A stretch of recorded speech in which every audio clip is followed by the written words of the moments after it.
नमस्कार, मैं अशोक कुमार पांडे। स्वागत है आपका द क्रेडिबल न्यूज पर। जब मैं बार बार कहता हूं कि जंग केवल हथियार से नहीं लड़ी जाती, तो बहुत सारे लोग पूछते हैं कि इसके मानी क्या हुए। आपको एक वीडियो दिखाता हूं। वो वीडियो है हिजबुल्लाह के एक सोल्जर का, और आप देखिए वो अपना कफन तैयार करके आया है।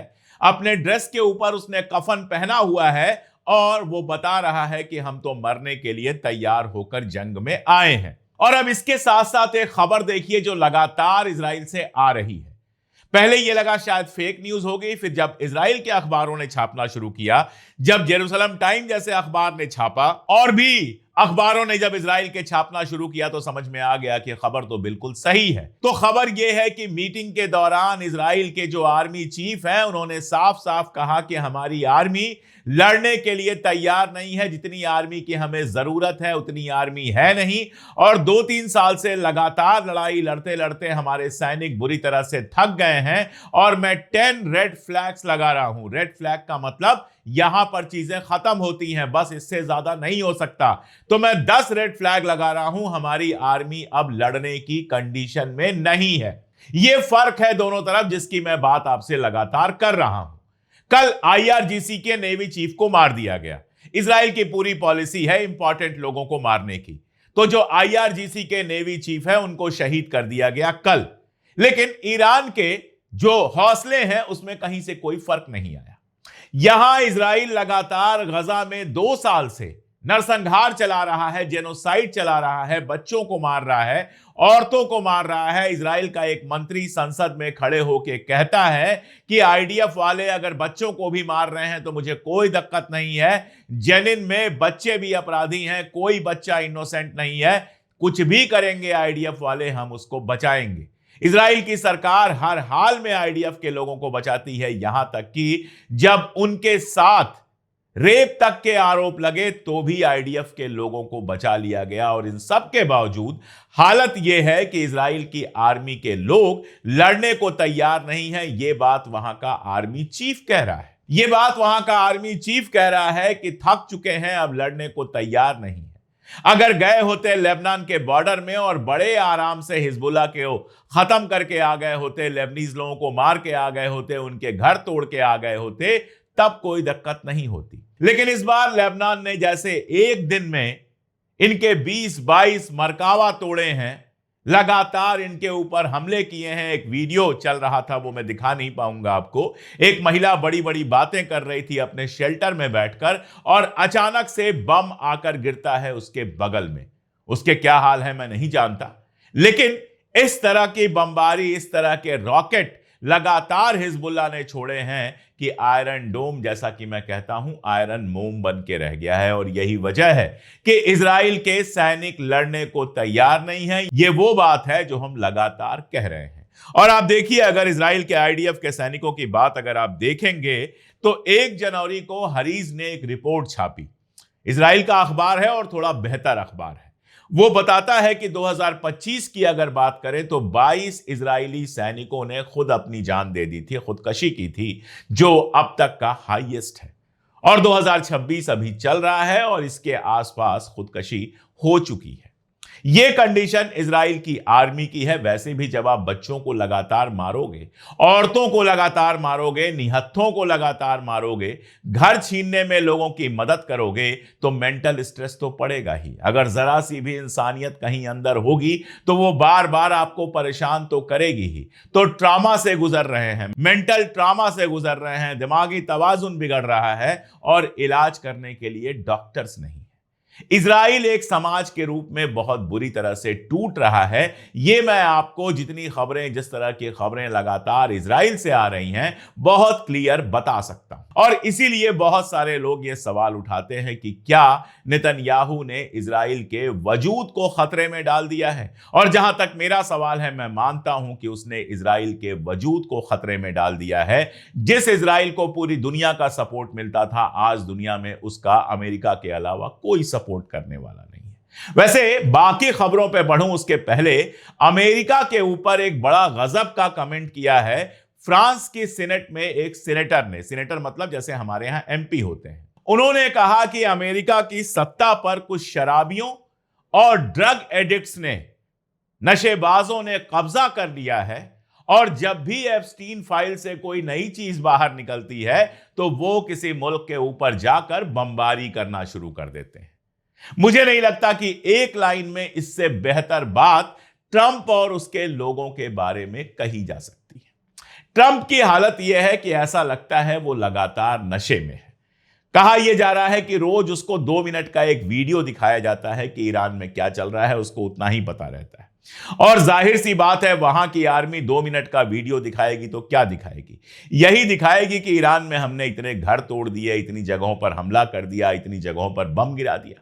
हमारा कितना नुकसान हुआ ये तो बताएगी नहीं, तो पागलों की तरह कुछ भी बकता रहता है, कुछ भी बकता रहता है। हिंदुस्तानी टाइम के हिसाब से रात के 1:30 बज रहे थे। मैं अभी जगा हुआ था, रिसर्च कर रहा था। अचानक से खबर आई कि ट्रंप ने 10 दिन के लिए बढ़ा दिया, 10 दिन की मियाद बढ़ा दी कि अगले 10 दिन तक अब हम ईरान के जो पावर सेक्टर के इलाके हैं उन पर हमला नहीं करेंगे। और कहा कि मुझसे तो ईरान के लोगों ने रिक्वेस्ट किया, इसलिए मैंने 10 दिन बढ़ा दिया। ईरान कौन सी रिक्वेस्ट कर रहा है वो तो हम सब लोग देख रहे हैं। ईरान के लोगों के बयान लगातार जो आ रहे हैं वो भी हम देख रहे हैं। और ईरान जिस तरह से तेल अवीव को लगातार तबाह बर्बाद कर रहा है, हाइफा पर लगातार हमला कर रहा है, डिमोना पर लगातार हमला कर रहा है, वो हम देख रहे हैं। यही ट्रंप है ना जिसने कहा था कि पूरी तरह से हमने ईरान की सारी क्षमता खत्म कर दी, अब उनके पास मिसाइल नहीं बची हैं। मिसाइल्स को लेकर लगातार गलत और अफवाह फैलाने की कोशिश इंटरनेशनल और हिंदुस्तानी गोदी मीडिया करता रहा है। आपके सामने मैं एक ग्राफ दिखाता हूं कि इजराइल ने किस तरह से मिसाइलें दागी हैं। जाहिर तौर पर पहले 2 दिन बहुत ज्यादा मिसाइलें दागी गईं, उसके बाद प्लान तरीके से मिसाइलें कम की गई, बढ़ाई गई, कम की गई, बढ़ाई गई, और उसके बाद आप देखते हैं लगभग नॉर्मल हो गई कि 30, 35, 25 के आसपास मिसाइलें रोज इजराइल में गिर रही हैं। ये इजराइल के खिलाफ ईरान ने एक पैटर्न अपनाया हुआ है, इसलिए इजराइल और अमेरिका और उनका गोदी मीडिया जो लगातार कह रहा है कि ईरान की मिसाइलें खत्म हो गई हैं, वो पूरी तरह से झूठ है। इसके अलावा मिसाइलें अब सीधे गिर रही हैं, और यही वजह है कि तमाम पर्दों, तमाम सेंसर के बावजूद इजराइल की तबाही की तस्वीरें लगातार सामने आती जा रही हैं। लेकिन इन सबके बीच इजराइल का जो गोदी मीडिया है वो अपना खेल खेल रहा है। जैसे मैं आपको बताऊं कि वाईनेट न्यूज पर एक खबर आती है, एक्सियोस में भी ऐसी खबरें आ चुकी हैं, जिसमें कहा जा रहा है कि इजराइल के प्रधानमंत्री नेतन्याहू ये कह रहे हैं मीटिंग में कि हमें नहीं पता ट्रंप किस दिन जंग खत्म कर देगा, ट्रंप कभी भी जंग खत्म कर सकता है। ये खबरें क्यों फैलाई जाती हैं? ये खबरें इसलिए फैलाई जाती हैं ताकि दुश्मन, यानी कि उनका दुश्मन जो है ईरान, वो थोड़ा सा नॉर्मल हो जाए कि जंग खत्म होने वाली है। हालांकि ये सब चाल अब चलती नहीं। ईरान इतना ये तमाशा कर चुके हैं कि ईरान इनकी हर चाल को अच्छी तरह से जानता है, और वो जानता है कि इधर सीज फायर की बात कर रहा है, समझौते की बात कर रहा है, 10 दिन बढ़ाने की बात कर रहा है, लेकिन उधर उसकी आर्मी, उसके पैराट्रूपर्स, उसकी मरीन लगातार ईरान के आसपास इकट्ठा हो रही हैं। वो खर्ग पर हमले की बात कर रहा है, लेकिन खर्ग के आसपास दूसरे इलाके भी खतरे में हैं। कल मैंने बहुत डिटेल में डिस्कस किया था कि बहुत मुमकिन है कि खर्ग पर हमला ना हो, कहीं और हमला हो। यह बात पेपे एस्कोबार ने भी कल कही, जो मिडिल ईस्ट के बड़े एक्सपर्ट माने जाते हैं। तो ईरान पूरी तरह से तैयार है और ईरान लगातार हमले कर रहा है। अब एक सवाल लगातार लोग पूछते रहे हैं और पूछ रहे हैं कि आखिर Iran Saudi Arabia, UAE, Bahrain ऐसे इलाकों पर हमला क्यों कर रहा है। मैं आपको एक कानून बताता हूं जो कानून बनाने वाले लोग हैं उनके लिए। यूनाइटेड नेशन का UNGA 3314 गूगल करके पढ़िए। UNGA 3314 डिफाइन करता है कि अग्रेशन किसको कहते हैं, हमला किसको कहते हैं, और हमलावर कौन है।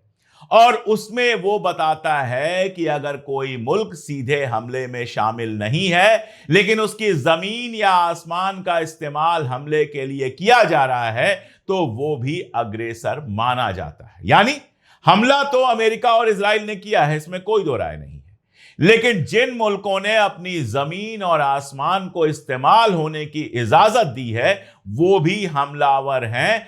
मेरे हिसाब से नहीं, यूनाइटेड नेशंस के हिसाब से।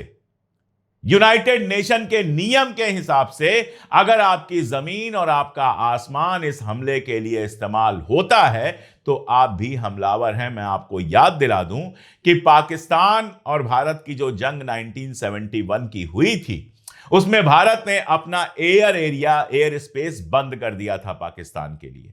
तो पाकिस्तान ने यह तय किया कि श्रीलंका होकर हम बांग्लादेश तक पहुंचेंगे, जो उस जमाने में ईस्ट बंगाल था, यानी श्रीलंका में रीफ्यूलिंग वगैरह होगी। तो भारत ने श्रीलंका से कहा कि अगर आपकी जमीन इस्तेमाल होगी तो आप भी अग्रेसर कहलाएंगे और फिर भारत को यह छूट मिल जाएगी कि वो श्रीलंका पर भी अटैक कर सके।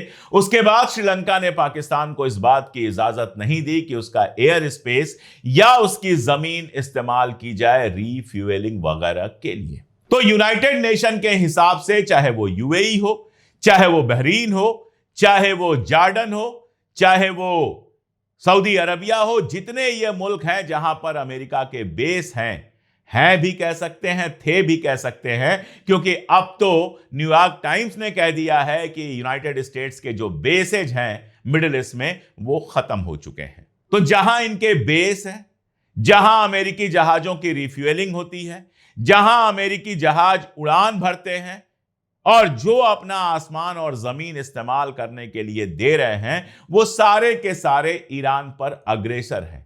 और जब वो ईरान पर अग्रेसर हैं तो बहुत सीधी सी बात है कि ईरान को यह कानूनी हक मिल जाता है कि उनके ऊपर हमला करे, इसलिए वो हमला कर रहा है। देखिए, कतर ने खुद को इससे बाहर कर लिया।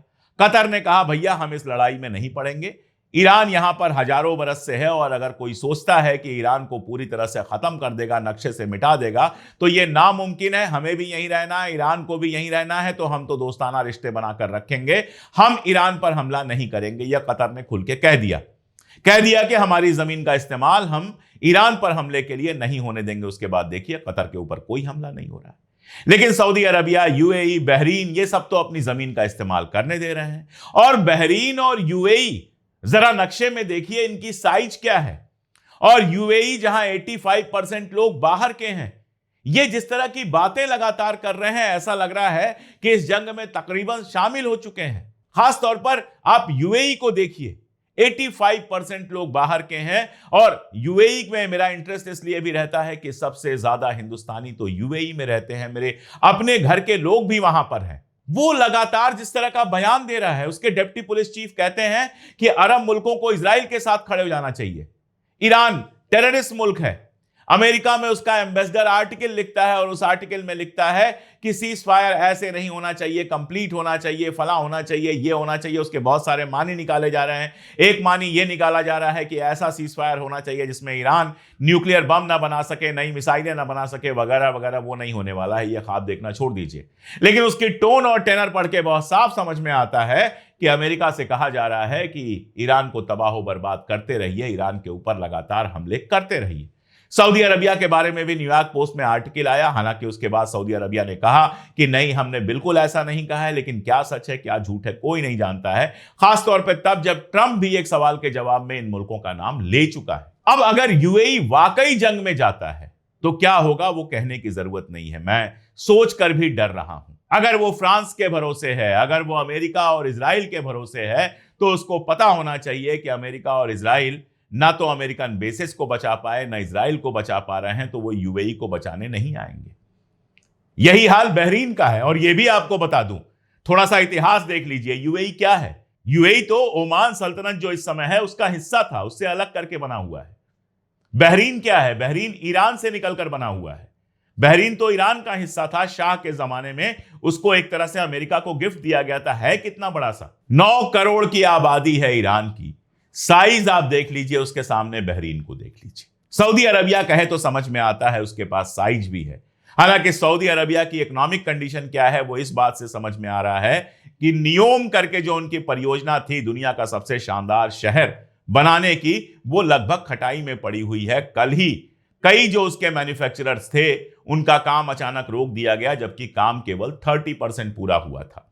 तो अब सऊदी अरबिया की फाइनेंशियल कंडीशन कैसी है ये भी हम नहीं जानते। लेकिन उसके बाद भी सऊदी अरबिया कुछ कहे तो बात समझ में आती है। लेकिन मैं इतना कहूंगा कि फिलहाल सऊदी अरबिया की तरफ से कोई बयान नहीं है, वो काफी खामोश दिख रहा है। वो मुझे लगता है कि चीजों को देख रहा है किधर जा रही है। कुवैत वगैरह की बात करनी बेकार है।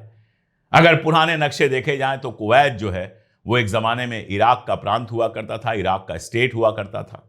अगर पुराने जमाने की बात करें तो मैंने आपको बताया बहरीन ईरान का हिस्सा हुआ करता था। वो सब बातें करने का कोई मतलब नहीं है, वो वक्त निकल चुका है। लेकिन एक बात बहुत साफ है कि इस बात के लिए ईरान को दोषी ठहराना कि वो अरब मुल्कों पर हमला कर रहा है, यह बताता है कि आपको यूनाइटेड नेशन के रूल नहीं पता हैं। रूल कहते हैं कि जिस जमीन का इस्तेमाल हमले के लिए हो उस जमीन के मालिक को हमलावर माना जाएगा। तो जाहिर है ये सारे के सारे मुल्क भले डायरेक्ट ना शामिल हों लेकिन इनडायरेक्टली अग्रेसर हैं। और अगर इन पर हमला नहीं हुआ होता, अगर इनका खतरा नहीं होता अमेरिका को, अगर इनका प्रेशर नहीं होता, तो ईरान के पावर के इलाके हों या तेल के इलाके हों या बाकी सब हों, इन सब को तबाह करने से अमेरिका खुद को रोकता नहीं। यूएई जिस तरह से धमकियां दे रहा है वो ईरान की नजर में है और ईरान का उस पर रिएक्शन भी आ रहा है। ईरान ने बाकायदा जो नए टारगेट जारी किए हैं उसमें दुबई के कई इलाके शामिल हैं। जबल अली का नाम है, बराकाह का नाम है, अल तवालीह का नाम है और भी कई जगहों का नाम है। और ईरान ने यह धमकी दी है कि अगर जमीनी हमला होता है और हमारे इलाकों को मिलाने की कोशिश की जाती है, हमारे इलाकों पर कब्जा होता है, तो हम बहरीन का और यूएई का कोस्ट कब्जा कर लेंगे। और आप सोचिए कि अगर 50,000 सैनिक भी, 25,000 सैनिक भी यूएई के अंदर घुस गए तो क्या हाल होगा। मैं तो यही सलाह दूंगा, हालांकि मेरी सलाह सुनता कौन है, कि बेहतर यह होता कि खामोश रहा जाता। लेकिन मुझे लगता है कि यूएई ने इजराइल में इतना ज्यादा इन्वेस्ट कर दिया है, इतना ज्यादा पैसा खर्च कर दिया है कि वो वाकई परेशान है और उसका पूरा बिजनेस मॉडल तो खतरे में है ही। एक जंग अगर ऐसी हुई जिसमें यूएई शामिल होता है तो दुनिया भर के रईसों ने जो पैसा यूएई में डाला है वो निकाल के निकल जाएंगे। वो यूएई से प्यार नहीं करते, वो इसलिए हैं क्योंकि यूएई टैक्स हेवन है, मनी लॉन्ड्रिंग मशीन है। जहां आप काला सफेद कोई भी पैसा लेके जाइए वो बिल्कुल मशीन से सफेद होकर निकलता है, कोई टैक्स नहीं लगता है। इसलिए वहां पर दुनिया भर के रईसों ने पैसा डाला हुआ है। परेशानी कामगारों की है जो वहां पर काम कर रहे हैं, जो वहां पे नौकरियां कर रहे हैं, उनकी परेशानी है। उनके पास जाने के लिए कोई जगह नहीं है, उनकी जिंदगियां भी खतरे में पड़ेंगी और उनका रोजगार भी दिक्कत में पड़ेगा। इसलिए दुबई को लेकर, यूएई को लेकर मेरी चिंता है। बेहतर यही होता कि यूएई इस जंग से बाहर रहता, जल्दी कोई समझौता होता और उन लोगों की जान माल रोजगार सब बच जाती। लेकिन अभी जो हालात हैं उनमें कुछ भी कह पाना बेहद मुश्किल है। अब एक आखिरी और मजेदार बात, बाकी बातें शाम को करूंगा। आपको याद होगा ट्रंप ने कहा था कि ईरान हमें स्पेशल गिफ्ट भेज रहा है। फिर उसने कल बताया कि यह स्पेशल गिफ्ट 8 जहाजें थी। पता चला कि ईरान ने जिन जहाजों को निकलने की इजाजत दी थी उनको ट्रंप ने जोड़ लिया अपने साथ, जबकि ईरान ने साफ कहा था कि हमारे जो दोस्त मुल्क हैं उनको हम इजाजत दे रहे हैं कि वो अपनी जहाजें लेकर जा सकते हैं, जिसमें हिंदुस्तान का नाम भी था, पाकिस्तान का भी नाम था, चाइना का नाम था, रशिया का नाम था, कुछ और मुल्कों का नाम था। और इस बात की तस्लीम तो हर तरह से ईरान कर रहा है। मिसाइलों पर जो लिखा हुआ है आप देखिए, हिंदुस्तान के लोगों को थैंक्स दिया, जर्मन लोगों को थैंक्स दिया, स्पेन को थैंक्स दिया, पाकिस्तान को थैंक्स दिया, ये तो कर ही रहा है। लेकिन अजीबोगरीब बात यह है कि ट्रंप ने यह कहा कि उन जहाजों पर पाकिस्तान का झंडा लगा हुआ था। अब ट्रंप खुद यह शक पैदा कर रहा है कि पाकिस्तान जो टैंकर ले जा रहा है वहां से, क्या वो अमेरिका के लिए ले जा रहा है। और अगर ऐसा है तो आप समझिए कि ईरान के साथ धोखे जैसा मामला है जो आगे बहुत दिक्कत पैदा कर सकता है। तो चीजें बहुत उलझी हुई हैं। अभी भी हम नहीं जानते कि जो बातचीत चल रही है वो कहां पहुंची है। ये मैं कह सकता हूं कि बातचीत चल तो रही है, डायरेक्ट नहीं इनडायरेक्ट सही बातचीत चल तो रही है, लेकिन वो कहां पहुंची है। क्या अमेरिका वाकई इससे बाहर निकलने की सोच रहा है? क्योंकि ट्रंप का एक बयान बातचीत में यह आया कि अगर हम गल्फ में नहीं भी रहेंगे तो भी गल्फ कंट्रीज की रक्षा करेंगे। तो क्या वो अपने अड्डे बंद करने की प्लानिंग कर रहा है, या फिर यह सब नाटक इसलिए चल रहा है कि जमीनी जो हमला होना है उससे ध्यान भटकाया जा सके? तो चीजें बेहद उलझी हैं। हमें नहीं पता कि कल क्या होगा। ट्रंप के दिमाग में क्या चल रहा है ये कई बार मुझे लगता है ट्रंप को भी नहीं पता, और ये भी तब जब ट्रंप अपने दिमाग से काम कर रहा हो। बहुत सारे अमेरिकन एक्सपर्ट्स का कहना है कि ट्रंप वही करता है जो नेतन्याहू उसको करने को कहता है। तो कल क्या होगा ये किसी को नहीं पता, लेकिन अभी फिलहाल जो हालात हैं उसमें हम ये कह सकते हैं कि ईरान ने जबरदस्त प्रेशर बनाया हुआ है, और अगर जमीनी हमला भी होता है तो जमीनी हमले के लिए ईरान पूरी तरह से तैयार है।